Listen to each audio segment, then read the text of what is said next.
आज हम लोग फिजिक्स क्लास 12 का chapter 1 electric charge and field का पार्ट 12। जी हाँ, पार्ट 12 हम लोग शुरू कर रहे हैं। पार्ट 11 तक का वीडियो आप लोग को बना दिया गया है। सब्सक्राइब कीजिएगा, लाइक कीजिएगा तो वो वीडियो आपको आ जाएगा। ठीक है, हम लोग अपना आज का जो चैप्टर है वो मतलब चैप्टर नहीं टॉपिक है वो शुरू करते हैं। ऐसे हम लोग आज जो है गॉस लॉ के बारे में पढ़ेंगे, ठीक है, और उसको प्रूफ को देखेंगे कि गॉस लॉ होता क्या है, मतलब डिफिनेशन क्या है और उसका प्रूफ कैसे होगा। समझ में आ गया? ठीक है, हम लोग शुरू करते हैं। ओके, देखिए, Gauss law, the net electric flux through a closed surface is 1 by epsilon not times the net charge enclosed by the surface. कहने का मतलब ये है कि क्या लिखा हुआ है यहाँ पर, देखिए, नेट इलेक्ट्रिक फ्लक्स मतलब कि टोटल जो electric flux through a closed surface, 3D closed surface मतलब कोई 3D सरफेस है, किसी 3D सरफेस से जो इलेक्ट्रिक फ्लक्स नेट लिख रहा है निकल रहा है वो किसके बराबर है? 1/एप्सिलॉन naught times the net charge enclosed by the surface. मतलब सरफेस के अंदर जितना चार्ज इनक्लोज्ड है, मान लेते क्यू चार्ज इनक्लोज्ड है, तो Q/एप्सिलॉन नॉट के बराबर होगा। बात समझ में आया? तो इसी को हम लोग बोलते हैं गॉस लॉ। समझ में आ गया होगा? ठीक है, नेट इलेक्ट्रिक फ्लक्स जो है क्लोज्ड सरफेस से कितना निकल रहा है वो, मतलब net electric flux by close surface is equal to किसके बराबर हो जाएगा? 1/एप्सिलॉन naught net charge enclosed by the surface. जैसे मान लीजिए क्या कि कोई भी 3D स्ट्रक्चर है, मान लेते हैं एक यहाँ पर क्यूब बनाते हैं, ऐसे हम लोग आगे देखेंगे। क्यूब बना दिया, ठीक है, ये देखिए क्यूब बन गया। अब क्यू में मान लीजिए यहाँ पर एक चार्ज रखा हुआ है, ठीक है, मान लेते क्यू रखा हुआ है।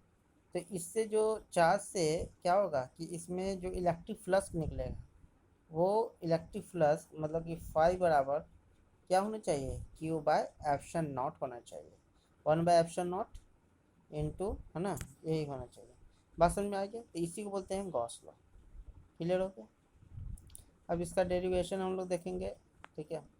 अब देखिए यहाँ फॉर्मूला लिखा दिया गया है कि फाई क्लोज्ड मतलब कि electric flux enclosed surface equal to Q net inside, अंदर में जितना भी है ना, इनसाइड में अंदर में जितना भी चार्ज है, अंदर किसके? 3D स्ट्रक्चर के। मान लीजिए ये स्फेयर है ना, ये स्फेयर है, तो इसके अंदर में जितना चार्ज होगा, ठीक है, उसे बोलते हैं क्यू नेट इनसाइड, ठीक है। अब बाय एप्सिलॉन नॉट, बस में। और एक फ्लक्स का एक और फार्मूला था, ठीक है। फ्लक्स का क्या फार्मूला था? Electric field dot area vector, ये था ना, पहले भी हम लोग प्रूव कर चुके हैं कि electric field into area vector dot area vector, और इंटीग्रेशन इस सर्क्यूलर। बात समझ में आ गया? तो ये हुआ गॉस लॉ, समझ में। ऐसे तो मेन रूप से ये गॉस लॉ होता है, ठीक है। ये इसके बराबर हो गया क्योंकि पहले हम लोग ये पढ़ चुके हैं कि इलेक्ट्रिक फ्लक्स जो होता है वो इलेक्ट्रिक फील्ड और एरिया वेक्टर के डॉट प्रोडक्ट होता है। समझ में आया? चलिए प्रूफ देखते हैं हम लोग हैं कि आखिर ये होता है कि नहीं होता है, ठीक है। हम लोग प्रूफ देखते हैं कि ये जो है Q net inside by epsilon not होता है कि नहीं। उसके लिए प्रूफ के लिए क्या किए हैं कि एक यहाँ पर स्फीयर ले लिया, ठीक है। देखिए जैसे यहाँ देखिए लिखा हुआ है ना, एक स्फीयर ले लिया। ऐसे स्फीयर का तो ये होता है शेप पूरी तरह से, है ना, अंदर में वॉल्यूम रहता है, तो उसमें है तो वो सिर्फ ऐसे सर्किल टाइप का बना दिया। ओके सही। इसके अंदर एक चार्ज ले लिए हैं सेंटर पर, जिसको प्लस क्यू पॉजिटिव चार्ज है, छोटा सा चार्ज है प्लस क्यू। और यहाँ से यहाँ तक की दूरी इसका कितना है? आर, रेडियस ही होगा, है ना, ठीक है। इसका जो एरिया वेक्टर निकालेंगे तो हम पहले ही पढ़ चुके हैं कि 3D स्ट्रक्चर का एरिया वेक्टर क्या होता है? हमेशा आउटवर्ड डायरेक्शन में होता है। तो देखिए यहाँ पर अगर निकाल रहे हैं तो आउटवर्ड डायरेक्शन में ऐसे जाएगा एरिया वेक्टर, यहाँ पर निकालेंगे तो ऐसे जाएगा एरिया वेक्टर। समझ में आया? तो आउटवर्ड डायरेक्शन में हमेशा निकलेगा एरिया वेक्टर। ओके, ठीक है। अगर इस पॉइंट की बात करें तो एरिया वेक्टर तो इधर जाएगा। ओके सही है, एरिया वेक्टर डी है, छोटा सा एरिया वेक्टर है तो डी है। इलेक्ट्रिक फील्ड किस डायरेक्शन में जाएगा? तो देखिए पॉजिटिव डायरेक्शन है, तो पॉजिटिव से इलेक्ट्रिक फील्ड कैसे निकलता है? आउटवर्ड डायरेक्शन में। मतलब अगर इस पॉइंट पे निकलना है तो ये इसी ओर जाएगा, मतलब दोनों सेम जाएगा। तो थीटा का वैल्यू कितना आ जाएगा? 0 डिग्री। बात समझ में आएगा? इतना बात ई और डी ए के बीच में एंगल जो बनेगा वो उसका वैल्यू कितना हो जाएगा, ठीक है, उसका वैल्यू कितना हो जाएगा, तो डी ए ये 0 डिग्री हो जाएगा। सारे पोजीशन में वैसा ही होगा, देखिए जितना भी पोजीशन है सब में वैसा ही होगा। सिर्फ समझ में आ गया होगा, ठीक है। ये स्फीयर है, 3D है, क्लोज सरफेस है, बात समझ में आ गया। इलेक्ट्रिक फील्ड का वैल्यू क्या होता है, KQ/r², पॉइंट मतलब एक चार्ज के लिए KQ/r², के का फॉर्मूला होता है 1/4πε0, ठीक है। और डी ए यहाँ पर दिया हुआ है कि इंटीग्रेशन डी ए मतलब पूरा एरिया है ना, एरिया वेक्टर का स्क्वायर। तो एरिया वेक्टर का क्या होता है, इसका स्फीयर का एरिया क्या होगा, टोटल एरिया 4πr²। तो देखिए 4πr², समझ में आएगी। चलिए ठीक है, हम लोग आते हैं यहाँ पर। देखिए इलेक्ट्रिक फ्लक्स हमको इस पॉइंट से निकालना है, ठीक है, क्योंकि एक छोटा सा पॉइंट से निकालेंगे फिर इंटीग्रेशन कर देंगे फिर होल पॉइंट से निकल जाए। इलेक्ट्रिक फ्लक्स निकालेंगे, फॉर्मूला क्या है, E D A cos theta, ठीक है। E D A cos theta formula है। कॉस थीटा का वैल्यू क्या होता है, 1 होता है। ई डी ए का ई डी ए, ठीक है, और ई डी ए का फिर ई डी ए, मतलब जितना भी है सबको क्या कर देंगे, जितना भी आएगा सब में d5 ठीक है, सबको प्लस करते जाएंगे। ओके, समझ में आ गया। अब देखिए इसको अगर मान लेते d5 प्लस किए तो क्या होगा, फाइव के रूप में हो जाएगा, एक सिंगल फाइव के रूप में। ओके, इंटीग्रेशन लग जाएगा, इंटीग्रेशन d5, समझ में आ गया होगा, ठीक है।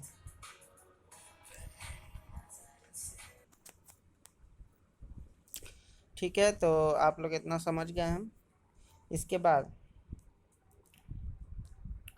5 यहाँ पर थे ना, 5 बराबर इंटीग्रेशन d5, इंटीग्रेशन d5 का वैल्यू क्या होता है, ई डी ए, ई जो है बाहर निकल जाएगा, इंटीग्रेशन डी ए, ठीक है। इंटीग्रेशन डी ए का वैल्यू देखिए यहाँ दिया हुआ है 4πr², तो वही यहाँ रख देंगे 4πr², ठीक है, बस समझ में आया।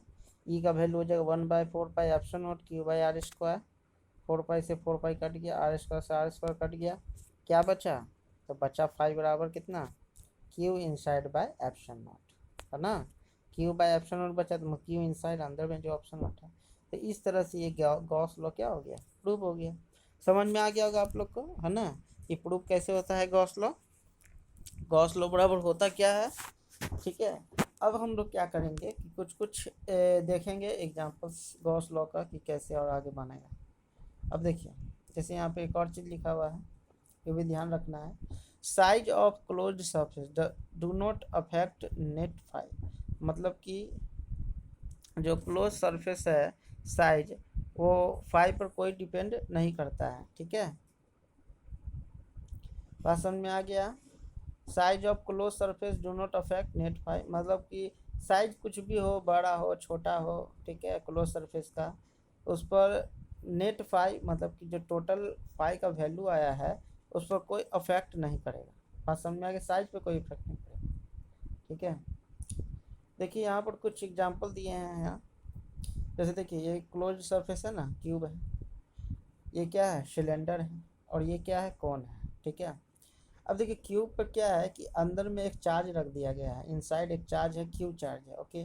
इसमें बोल रहा है कि इसमें से इलेक्ट्रिक फ्लक्स नेट कितना होगा, तो गॉस लॉ के फॉर्मूला से क्या होता है, क्यू बाय एप्सिलॉन नॉट, है ना, क्यू बाय क्या होता है, एप्सिलॉन नॉट।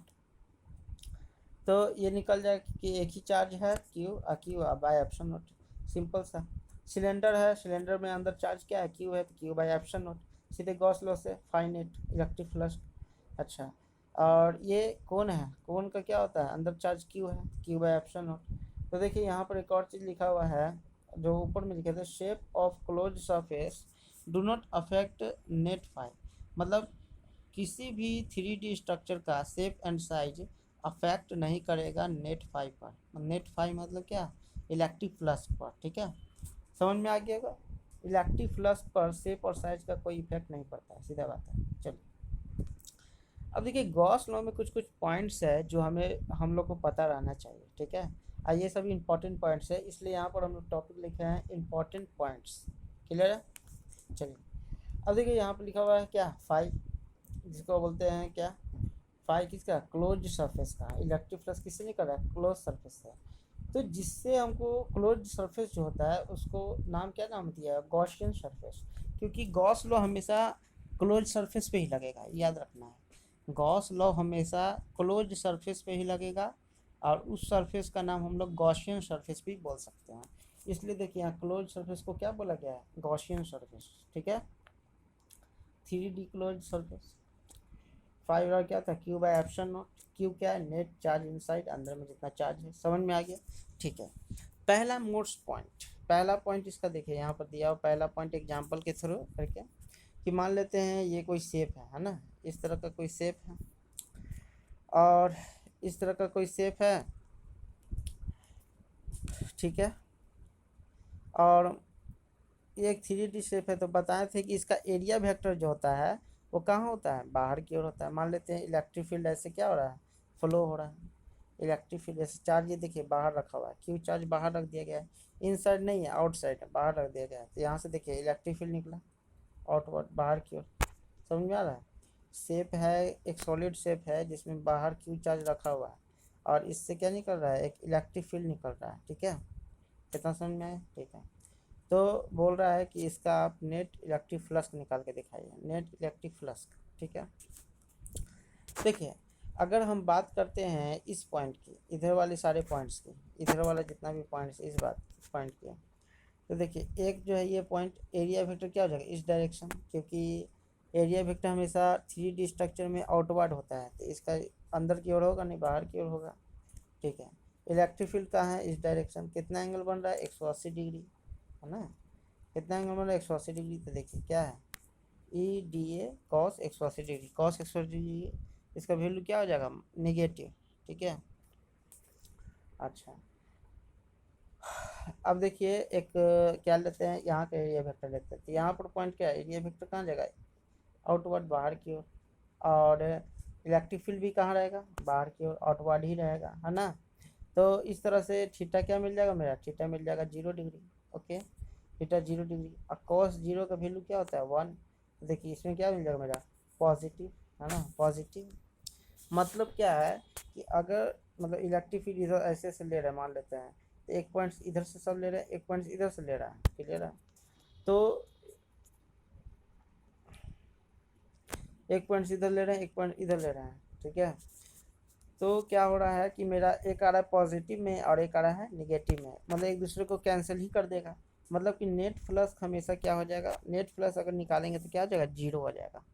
नेट फ्लक्स मतलब निकालेंगे इलेक्ट्रिक फ्लक्स तो क्या हो जाएगा, जीरो हो जाएगा। इतना समझ में आया। मतलब कि जब भी कोई 3D स्ट्रक्चर है, और 3D स्ट्रक्चर से अगर बाहर कोई चार्ज हम लेते हैं, बाहर चार्ज, इनसाइड नहीं, 3D के अंदर नहीं, बाहर की ओर अगर हम चार्ज लेते हैं, तो उसके कारण 3D स्ट्रक्चर में मतलब शेप में कोई भी इलेक्ट्रिक फ्लक्स को नहीं आएगा। इलेक्ट्रिक फ्लक्स का वैल्यू क्या हो जाएगा, जीरो। समझ में आया क्या बोला, ठीक है। अगला में बढ़ते हैं हम लोग।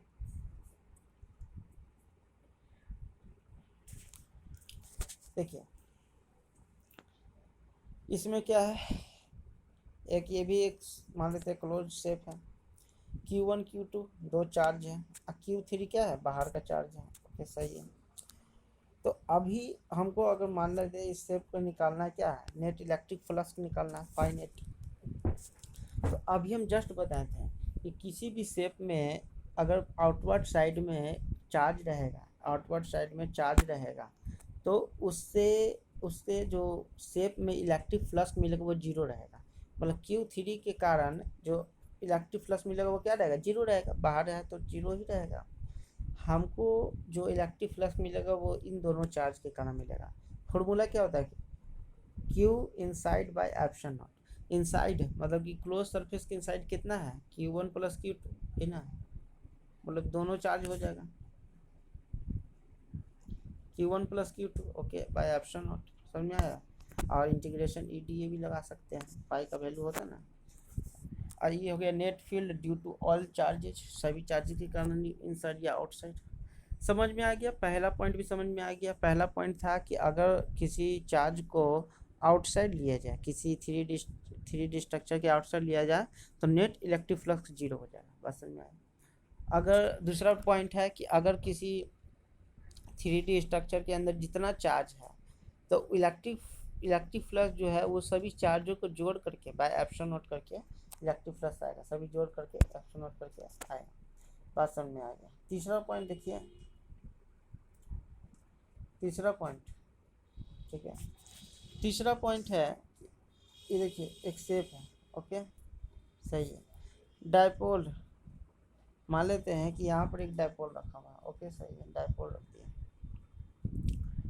तो नेट चार्ज क्या हो गया, डायपोल रहने से प्लस माइनस खत्म, तो नेट चार्ज अंदर में क्या हो गया, जीरो, क्योंकि हम बता देते हैं कि अगर ये क्लोज सरफेस है, अंदर में डायपोल रख दिए, तो डायपोल रख दिए तो नेट चार्ज तो जीरो हो गया ना, प्लस माइनस रहता ना है डायपोल में, तो नेट चार्ज तो जीरो हो गया, तो नेट चार्ज जब जीरो हो गया तो कुछ क्यू है ही नहीं, तो क्यू नहीं है तो इलेक्ट्रिक फ्लक्स का वैल्यू क्या हो जाएगा, जीरो हो जाएगा। बात समझ में आ गया, ठीक है। हम लोग चौथा पॉइंट देखते हैं इसका, Gauss law is always applicable but not always useful, मतलब क्या है कि गॉस लॉ हमेशा अप्लीकेबल है, अप्लीकेबल मतलब उसको यूज मतलब कि अप्लाई कर सकते हैं किसी भी 3D स्ट्रक्चर को इलेक्ट्रिक फ्लक्स निकालने में, है ना, उसको अप्लाई किया जा सकता है ना, ये ऑलवेज अप्लीकेबल, लेकिन बट नॉट ऑलवेज यूजफुल, लेकिन हमेशा उपयोगी नहीं होता, हमेशा उसका उपयोग नहीं कर सकते, अप्लाई कर सकते हैं लेकिन हमेशा जरूरी नहीं कि उपयोग कर सकें। पांचवा पॉइंट है गॉसियन सरफेस, गॉसियन सरफेस क्या है, क्लोज सरफेस, गॉसियन सरफेस मतलब क्लोज सरफेस, या वैसा सरफेस जो गॉस लॉ लग सके, तो गॉस लॉ हमेशा क्लोज सरफेस लगता है तो उसे बोलते हैं गॉसियन सरफेस, ठीक है। तो Gaussian surface should be symmetric about charge या चार्ज डिस्ट्रीब्यूशन, मतलब गॉसियन सरफेस जो होगा वो सिमेट्री होना चाहिए, सिमेट्री अबाउट चार्ज या चार्ज डिस्ट्रीब्यूशन, मतलब चार्ज को डिस्ट्रीब्यूट किए तो वो सिमेट्री गॉसियन सरफेस, जैसे कि देखिए यहाँ पे मान लेते हैं एक सॉलिड है, ओके ठीक है, और इसमें क्या है, चार्ज है, बहुत सारा चार्ज रखा हुआ, मान लेते हैं इसमें ऐसा ऐसा चार्ज है, तो देखिए यहाँ पर अगर एक क्या कर दें, देखिए सिमेट्री है, बताइए क्यू क्यू, दो चार्ज इसमें भी है, दो चार्ज इसमें भी है, तो इसमें गॉसियन सरफेस लग सकता है, बात समझ में, Gaussian surface should be symmetry, यही बोलते हैं सिमेट्री होना चाहिए अबाउट चार्ज या चार्ज डिस्ट्रीब्यूशन में सिमेट्री होना चाहिए। 6 नंबर है electric field must be symmetry equal constant same at all points of Gaussian surface, मतलब ये तो समझ ही गए होंगे कि जो भी दिया हुआ शेप है उसके सारे पॉइंट्स पर, उसके सारे सरफेस के पॉइंट्स पर इलेक्ट्रिक फील्ड का वैल्यू सेम होना चाहिए, उसके सारे सरफेस के पॉइंट पर इलेक्ट्रिक फील्ड का वैल्यू सेम होना चाहिए, तो ये तभी गॉस लॉ हम लोग लगा सकते हैं, ठीक है। फिर है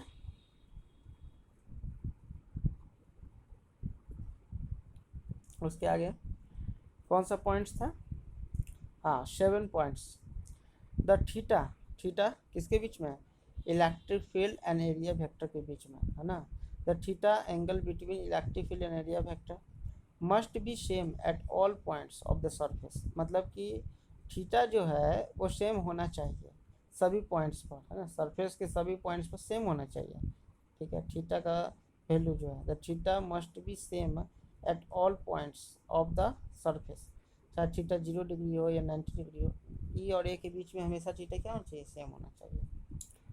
Gaussian surface must not pass through any point charge, Gaussian surface जो है मस्ट नॉट मतलब अवश्य नहीं है, आवश्यकता नहीं है कि पास थ्रू गुजरे एनी पॉइंट चार्ज, किसी पॉइंट चार्ज से ही गुजरे, है ना, जरूरी नहीं किसी पॉइंट चार्ज से ही गुजरे, कोई भी चार्ज से ही गुजर सकता है। तो समझ में आ गया पॉइंट्स, इतना सारा आप याद कर लीजिएगा, बोर्ड के व्यू से बहुत इंपॉर्टेंट है, आता है कि इम्पॉर्टेंट पॉइंट्स, है ना, लिखने के लिए गॉस लॉ के बारे में, ठीक है, या गॉसियन सरफेस के बारे में, तो गॉस लॉ का। अगला हम लोग चलते हैं पेज में, देखिए अब यहाँ पर देखिए हम लोग कुछ शेप बनाए हैं, ठीक है, जैसे यहाँ पर क्वेश्चन है, देखिए बहुत सारा क्वेश्चन यहाँ पर दिया हुआ है, और इसमें से आपको इलेक्ट्रिक फ्लक्स निकालना है, टोटल इलेक्ट्रिक फ्लक्स, तो कैसे निकालेंगे, तो वही गॉस लॉ का यूज करके, देखिए कैसे यूज होता है, समझिएगा। देखिए find the flux from this semi cylinder, अब देखिए यहाँ पर क्या है कि देखिए सेमी सिलेंडर का मतलब क्या है, एक सिलेंडर है, ओके सिलेंडर है, लेकिन ये आधा सिलेंडर है, सेमी सिलेंडर मतलब आधा सिलेंडर। देखिए L/2 लिखा हुआ है ना, तो आधा सिलेंडर है ये। यहाँ पर एक चार्ज रख दिया गया है, क्यू चार्ज रखा गया है। ओके सही है। कह रहा है कि इससे अब फ्लक्स निकालिए। तो देखिए यहाँ पर हम लोग गॉस लॉ लगा सकते हैं। गॉस लॉ में क्या था कि क्लोज सरफेस रहना चाहिए और चार्ज जो है इनसाइड रहना चाहिए। तो क्या किया हमने, देखिए यहाँ आंसर में क्या किए हैं कि एक जो सेमी सिलेंडर था, चार्ज के ऊपर भी एक क्या बना दिया है, सिलेंडर बना दिया, जिससे ये अंदर साइमेट्री बना है। देखिए यहाँ है ना ये, ठीक है पसंद है। और ये पूरा कितना लेंथ हो गया, L लेंथ हो गया, क्यू इनसाइड हो गया ना, सेंटर पे हो गया। इससे क्या निकलेगा, इलेक्ट्रिक फील्ड निकलेगा, जिससे बनेगा इलेक्ट्रिक फ्लक्स, है ना। तो अब निकाल सकते हैं, क्लोज सरफेस मेरा मिल चुका है ना, क्लोज सिलेंडर मिल चुका है। क्या होगा इसका वैल्यू, Q/ε0, है ना। टोटल का वैल्यू क्या हो जाएगा, टोटल का वैल्यू क्या हो जाएगा, Q/ε0। लेकिन हमको तो सिर्फ आधा से चाहिए, क्वेश्चन में क्या है, सिर्फ सेमी कंडक्टर सिलेंडर से चाहिए। तो जब Q/ε0 पूरा से होगा तो आधा से कितना होगा, इसका आधा, Q/2ε0। आंसर हो गया, समझ में आया। ठीक है। देखिए दूसरा क्वेश्चन, इसमें भी आसान है क्वेश्चन। ये एक सेमी स्फेयर है, ओके, ये एक सेमी स्फेयर है। अब करा find the flux from the semi sphere, इस सेमी स्फेयर से फ्लक्स निकालिए। तो देखिए सेमी स्फेयर है, क्यू इसके अंदर इंसाइड किया हुआ चार्ज है। तो इसको भी क्या करेंगे, इसको सेमी स्फेयर है, इसको क्लोज बनाने के लिए एक स्फेयर बना देंगे। मतलब इस सेमी स्फेयर के ऊपर भी एक और सेमी स्फेयर रखेंगे, तो क्या ये बन जाएगा एक स्फेयर। ठीक है, इससे फिर चार्ज इनसाइड हो जाएगा और क्या हो जाएगा, सभी डायरेक्शन में जाएगा इसका इलेक्ट्रिक फील्ड, जिससे इलेक्ट्रिक फ्लक्स बनेगा। ठीक है, तो टोटल इस स्फीयर के कारण इलेक्ट्रिक फ्लक्स कितना आएगा, Q/ε0। सही है बात, लेकिन हमको तो क्वेश्चन में चाहिए आधा से, है ना, आधा सेम से। तो इसका आधा कर लेंगे, Q/2ε0। समझ में आ गया क्वेश्चन। ठीक है, अगला क्वेश्चन देखते हैं। ठीक है, अगला क्वेश्चन देखिए, find the electric flux due to Q from this plate. मतलब कि एक प्लेट है, ओके, प्लेट दिया हुआ है, ओके, और इस प्लेट के ऊपर कितना दूरी पर, A/2 आधा, मतलब इसके साइड के आधा, इसके साइड के आधा डिस्टेंस पर एक चार्ज रखा हुआ है। अब बोल रहा है कि एक इस प्लेट से क्या कीजिए, आप निकाल के दिखाइए इलेक्ट्रिक फ्लक्स। तो क्या करेंगे पता है, क्या करेंगे, पहले तो इसको क्लोज करना बनाना पड़ेगा। तो बताइए प्लेट से क्लोज क्या बनेगा, क्यूब बनेगा, क्योंकि सारा साइड इसका बराबर है। तो क्यूब बना लिए, देखिए यहाँ पर गॉसियन सरफेस बना लिए, क्लोज क्यूब। ओके सही है। इसका जो दूरी है वो कितना दूरी है, A/2, है ना, सही है, A/2 दूरी है। ओके, इसके ऊपर भी एक A/2 लेंगे तो पूरा A बन जाएगा, है ना एक।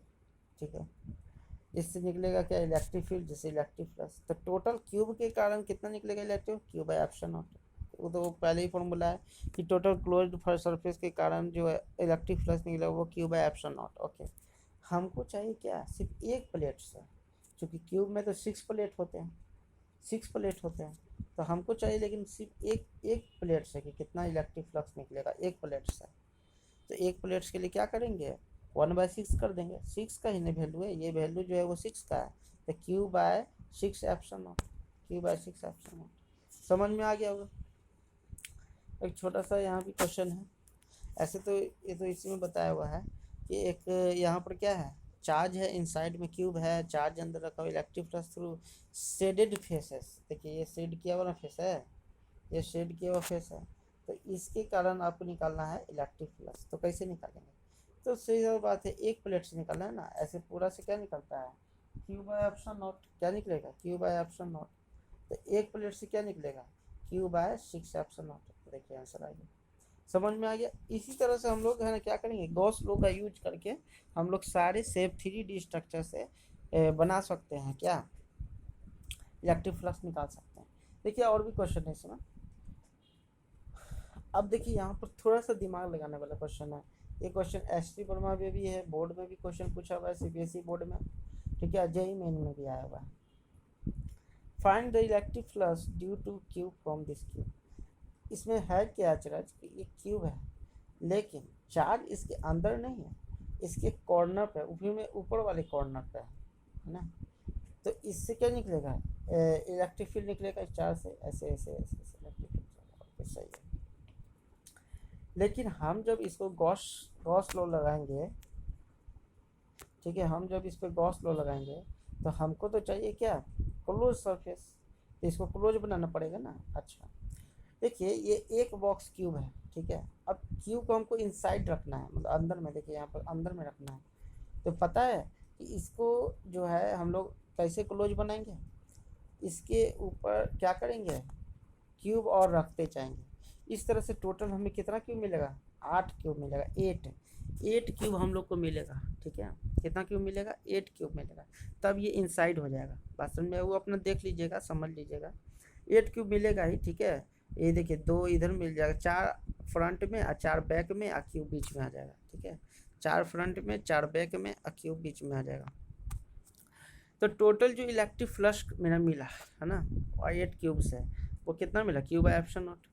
टोटल से तो इतना ही मिलता है। ओके, हमको तो चाहिए एक क्यूब से ना। देखिए क्वेश्चन में क्या है, एक क्यूब से हमको चाहिए, तो क्यू बाय एप्सिलॉन नॉट मतलब 8 है ना, Q by 8 epsilon naught, answer आ गया। सिर्फ ध्यान रखना है सिर्फ कि आपको क्लोज बना देना है ना, क्लोज बना दीजिएगा, बस आंसर निकल गया। अगला क्वेश्चन है इसका,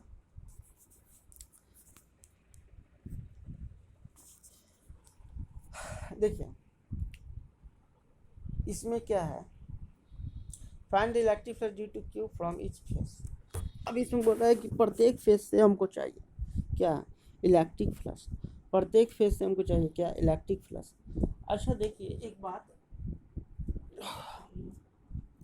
ये जो क्यूब है, ठीक है, क्यूब है, अभी हम ऊपर जस्ट क्वेश्चन बताए थे, ये क्यूब है तो क्यूब ये एक कॉर्नर में इसको क्यूब है ना रखा हुआ है कॉर्नर पे, इससे इलेक्ट्रिक फील्ड निकलेगा। ओके सही है, ठीक है। तो पहली बात है कि एक क्यूब से कितना इलेक्ट्रिक फ्लक्स निकलेगा। तो ऊपर के क्वेश्चन में हम लोग डिस्कस कर लिए हैं कि इसको क्लोज बनाने के लिए 8 क्यूब है ना टोटल रखेंगे, और 8 क्यूब से क्या बनेगा, Q by 8 epsilon naught. Clear है, क्यू बाय 8 एप्सिलॉन नॉट। लेकिन हमको यहाँ क्वेश्चन पूछ रहा है कि ईच फेस, प्रत्येक फेस से कितना निकलेगा। तो हमको देख रहे हैं, नज़र आ रहा है कि इसमें कितना फेस अभी नज़र आ रहा है, 3 फेस नज़र आ रहा है। क्यू जो चार्ज है सिर्फ 3 ही फेस में पड़ेगा, ठीक है, पीछे तो पड़ेगा नहीं, आगे तो पड़ेगा नहीं, पीछे भी पड़ेगा नहीं, ठीक है।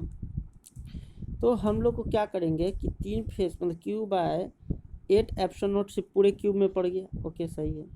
हमको चाहिए क्या, 3 फेस से, क्योंकि चार्ज तो पूरे में पड़ गया, लेकिन हमको इलेक्ट्रिक फ्लक्स तो 3 फेस से ही निकल रहा ना, ठीक है। बात समझ में, इलेक्ट्रिक फ्लक्स 3 फेस से ही निकल रहा है। तो हमको क्या कर देंगे, बस बाय 3 कर देंगे, 1/3। क्यू बाय क्या हो जाएगा, Q by 8 into 3 epsilon naught, वो क्यू बाय 24 एप्सिलॉन नॉट। थोड़ा सा समझिएगा इसको तो समझ में आ जाएगा, ठीक है। अब देखिए ये थोड़ा सा एक लॉन्ग क्वेश्चन हो गया है ये, है ना। देखिए एक है ना लॉन्ग क्वेश्चन हो गया, तो थोड़ा सा समझना पड़ेगा इसको, लॉन्ग क्वेश्चन हो गया। ये लास्ट है आज का क्वेश्चन ये, ठीक है। चलिए समझते हैं। एक सिलेंडर है, सिलेंडर के अंदर क्यू चार्ज रख दिया गया है। ओके सही है। आर इसका रेडियस है और इसका टोटल लेंथ कितना है, हाइट 2r है। ओके, तो find the electric flux due to Q at centre through curve surface of cylinder. मतलब कि सिलेंडर का जो कर्व पार्ट, ये वाला पार्ट देख रहे हैं, कर्व पार्ट है ना, कर्व पार्ट से कितना इलेक्ट्रिक फ्लक्स होकर जाएगा। बात समझ में आया, कर्व पार्ट से कितना इलेक्ट्रिक फ्लक्स होकर जाएगा। तो देखिए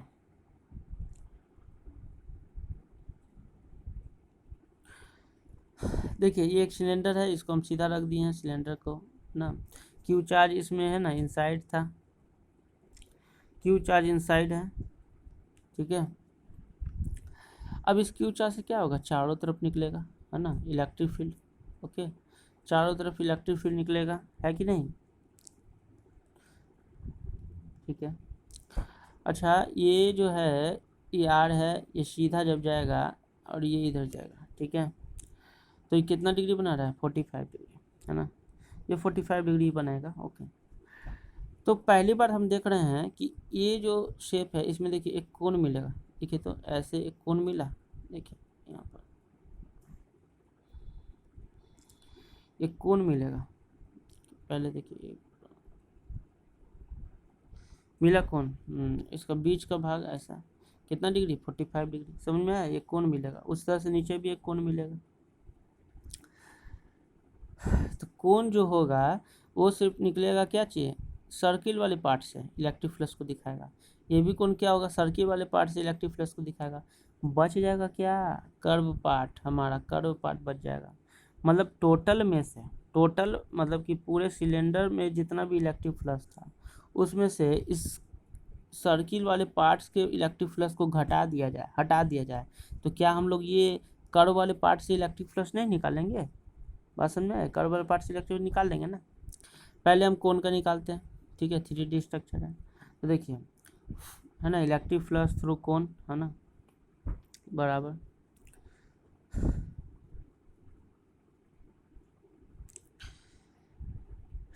देखिए एक फॉर्मूला था पीछे हम बताए थे आप लोग को, मतलब पार्ट 12 में, सॉरी पार्ट 12 बोल रहे हैं, पार्ट 11 में, पार्ट 12 तो चल ही रहा है। पार्ट 11 में आपको बताए थे कि कोण से, देखिए यहाँ वाला एक बताए थे इस तरह से आपको। पार्ट 11 में लास्ट का है कि कोण से अगर मान लेते हैं कि कोण पर अगर कोई चार्ज है, मान लेते हैं कोण पर कोई चार्ज है, ठीक है, कोण पर कोई चार्ज है और इस चार्ज से क्या हो रहा है, या कोण पे कोई चार्ज है, इस चार्ज से क्या हो रहा है, इलेक्ट्रिक फील्ड जा रहा है ना, इधर सब जगह जा रहा है। तो ये इलेक्ट्रिक फ्लक्स का वैल्यू क्या होगा, ये आपको डायरेक्ट क्वेश्चन मतलब क्वेश्चन बताया हुआ था आपको। तो देखिए उस इलेक्ट्रिक फ्लक्स का जो वैल्यू होगा वो ये होगा, कौन से, याद रखिएगा ये कौन से होगा। अब वो एक कौन से होगा, दो कौन से नहीं, एक कौन से, तो उसका वैल्यू ये डायरेक्ट लिखे हुए हैं, ठीक है। क्यू, इसको आगे भी प्रूव कर देंगे, ठीक है, कोई दिक्कत नहीं है। Q/2 epsilon not 1 minus cos theta, चूँकि थीटा का वैल्यू ये होता है ना, ये वाला थीटा का वैल्यू, ये आर से ये कितना ये बना रहा है एंगल, तो कॉस 45 डिग्री 45 डिग्री बना रहा है, 1/√2, तो Q/2 एप्सिलॉन नॉट 1 माइनस 1/√2 होगा, ठीक है। ये तो एक कोण से निकला ना, दो कोण इसमें, तो दो कोण से निकलना पड़ेगा। ये जो है ये कोण जो निकाले हमें, ये एक कोण से निकला था, दो कोण से निकालने के लिए क्या करेंगे, दो कोण से निकाल, इसे 2 से इंटू कर देंगे इसको, तो 2 से 2 कट जाएगा, है ना, तो 2 से 2 कट जाएगा तो क्या मिलेगा मेरा, Q/एप्सिलॉन नॉट 1 माइनस 1/√2। समझ में आया, ठीक है, मिलेगा। अब मेरा क्या है कि ये मेरा ये जो सर्किल था सिलेंडर में, इससे कितना इलेक्ट्रिक फ्लक्स निकलेगा वो मुझे मिल चुका है सर्किल से, है ना, सर्किल से मतलब कोण बना करके मिल चुका है ना। तो ये निकलेगा। इसमें से अगर टोटल इलेक्ट्रिक फ्लक्स में से अगर इसको घटा दिया जाए तो क्या मेरा ये कर्व पार्ट से कितना निकल रहा है वो नहीं पता चलेगा, चल जाएगा पता, ठीक है। तो देखिए हमको पता है कि जब भी कोई क्लोज्ड सरफेस रहता है, क्यू इनसाइड रहता है, उसका कितना वैल्यू होता है, Q/एप्सिलॉन नॉट, है ना। तो ये देखिए निकाला हुआ है इलेक्ट्रिक फ्लक्स, है ना, इलेक्ट्रिक फ्लक्स कर्व्ड सरफेस बराबर है electric flux total cylinder minus electric flux 2 कोण, ये दो कोण जो बन रहा है ना, ये दो कोण जो बन रहा है, इस दोनों कोण से को क्या कर देंगे, घटा देंगे, तो Q/एप्सिलॉन नॉट माइनस Q/एप्सिलॉन नॉट 1 माइनस 1/√2। तो अगर इसको पूरा सॉल्व कीजिएगा ना तो आंसर आ जाएगा मेरा कितना, Q/√2 एप्सिलॉन नॉट। समझ में आया। तो इस प्रकार से हम लोग गॉस लॉ का यूज करके पूरा इलेक्ट्रिक फ्लक्स 3D स्ट्रक्चर से कैसे निकालते हैं वो बताते हैं, ठीक है। ऐसे अभी हम लोग आगे भी चाहे मतलब पार्ट्स जो पढ़ेंगे उसमें भी हम लोग, है ना, अभी गॉस लॉ से एप्लीकेशन पढ़ेंगे कि कैसे और इलेक्ट्रिक फील्ड निकलेगा, है ना, होलो सिलेंडर में कैसे निकलेगा, सॉलिड सिलेंडर में कैसे निकलेगा, स्फीयर में कैसे निकलेगा, सबका इलेक्ट्रिक फ्लक्स निकालेंगे। तो आज भर के लिए इतना ही, इसका रहने दीजिए। और इसके बाद हम लोग जो पार्ट 11 बताएंगे, 12 13 बताएंगे, उसमें हम लोग फिर गॉस लॉ के बारे में ही पढ़ना है। ठीक है, थैंक यू। आप लोग सब्सक्राइब जरूर कीजिए, ठीक है, सब्सक्राइब कीजिएगा, मेरा वीडियो आएगा, मेरा मोटिवेशन होंगे और ज़्यादा वीडियो बनाएंगे, ठीक है। लाइक कीजिए, सब्सक्राइब कीजिए, शेयर कीजिए, इम्पोर्टेंट चीज़ है शेयर, क्योंकि आजकल लॉकडाउन है, लॉकडाउन में सब व्यक्ति घर पर है, ठीक है, तो कोई क्लास ले रहा है नहीं, हम क्लास करवा रहे हैं, इसलिए शेयर कीजिए, कम से कम वो बच्चे को वीडियो मिल सके, ठीक है। तो थैंक यू।